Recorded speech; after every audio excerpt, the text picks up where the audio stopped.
Lanjut di algoritma yang kedua, yakni decision tree. Dan di decision tree ini ada beberapa dataset dalam bentuk array seperti pendek untuk gangguan itu jaraknya pendek, gangguannya besar, tegangannya sedang, arusnya rendah, dan itu maka terjadi gangguan. Nah, untuk membangun pohon keputusan di sini saya memasukkan beberapa function, ada data, atribut, dan target atribut ini ya. Hasil dari pohon keputusan itu akan menghasilkan, jika tidak ada atribut yang tersisa, maka buat sampel daun sebagai kelas yang mayoritas. Jika di sini itu nggak ada, maka tidak akan ada kelas bertingkat.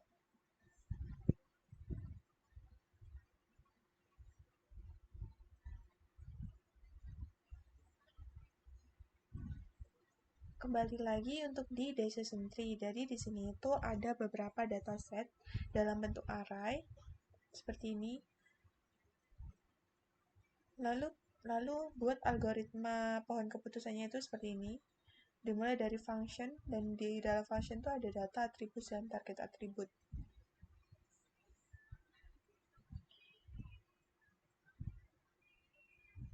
Untuk selanjutnya itu bisa dibagi lagi atributnya seperti ini.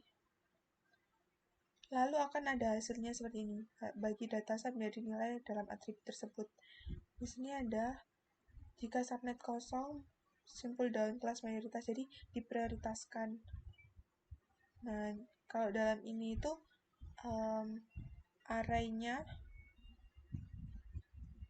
diambil dari kelas mayoritas. Kalau enggak dia itu mayoritas, berarti dia itu termasuk anak simpul. Jadi kalau sudah, maka algoritma ini akan memilih keputusan terbaik atau atribut terbaik sesuai dengan perhitungan yang telah dibuat.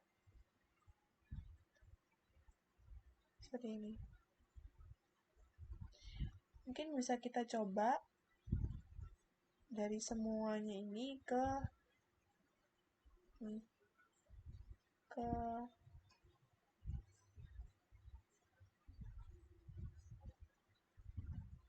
kita buka di localhost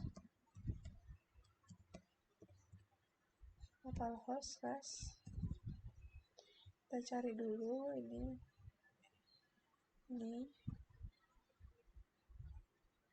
kita copy, kita masukin.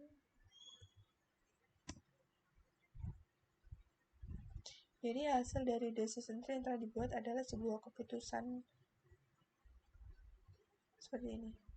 Accuracy-nya adalah normal dari semua data tersebut. Kita lanjut ke algoritma KNN. Di KNN ini bisa kita lihat bahwa terdapat beberapa sampel seperti tabel, atribut, dan lain sebagainya. Kita masukkan dulu data trainingnya dalam bentuk CSV. Ini kita panggil datanya. Bila sudah, kita testing juga datanya.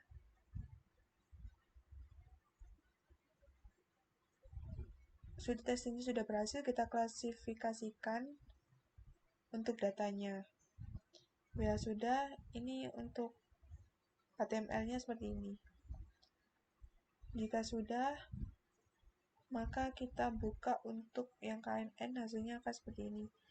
Ketika Excel sudah di-load datanya dan algoritmanya sudah berjalan, maka hasilnya akan seperti ini. Dan di data trainingnya seperti ini, data testingnya seperti ini, untuk hasil network-nya itu seperti ini. Ada yang false sesuai dengan hitungan yang ada.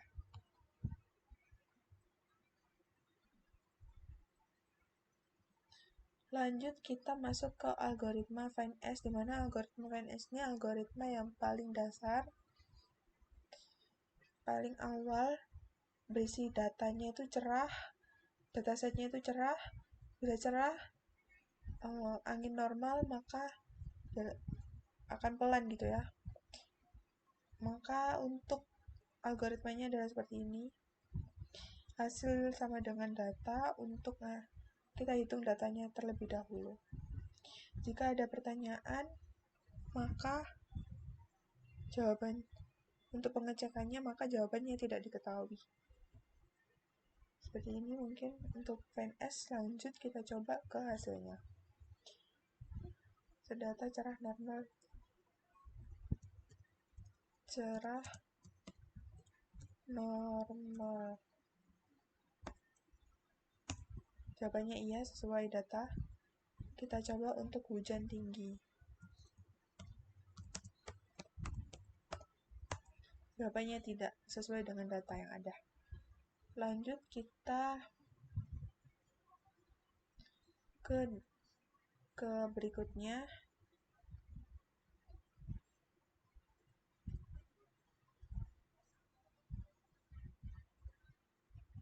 Hierarki clustering, di mana hierarki clustering ini tuh definisi fungsi untuk menghitung jarak antara dua titik. Jadi kita masukin datanya sama seperti tadi, datanya berupa CFC, lalu kita hitung algoritmanya. Sebelum dimasukkan itu kita definisikan dulu melalui function hierarchy clustering, lalu kita inisialisasikan juga setiap titik yang ada, lalu kita hitung jaraknya. Setelah data jaraknya dihitung dengan cluster A, cluster B, cluster A dengan cluster A, jarak minimal dan jarak minimal sampai jaraknya, kita gabungkan kedua cluster hingga menjadi satu cluster. Untuk baca file Excel yang kita inputkan, kita panggil dengan cara create reader seperti ini. Iris XLS ini adalah untuk memanggil Excel-nya. Maka hasilnya kalau di running akan jadi seperti ini. Langsung aplikasi akan langsung menentukan data clusteringnya sesuai dengan algoritma yang kita buat. Kalau untuk Keymin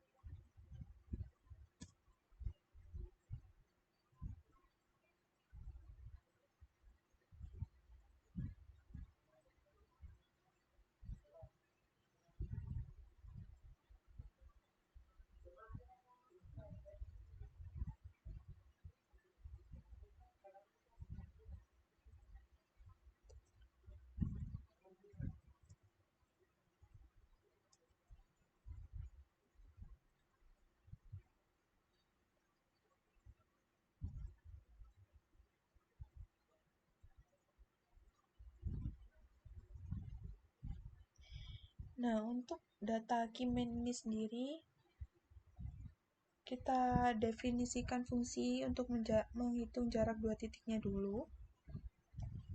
Lalu setelah kita definisikan fungsinya, kita definisikan fungsi K-means dengan cara ambil ke titik awal sebagai pusat klaster secara acak. Kita bikin dulu klasternya.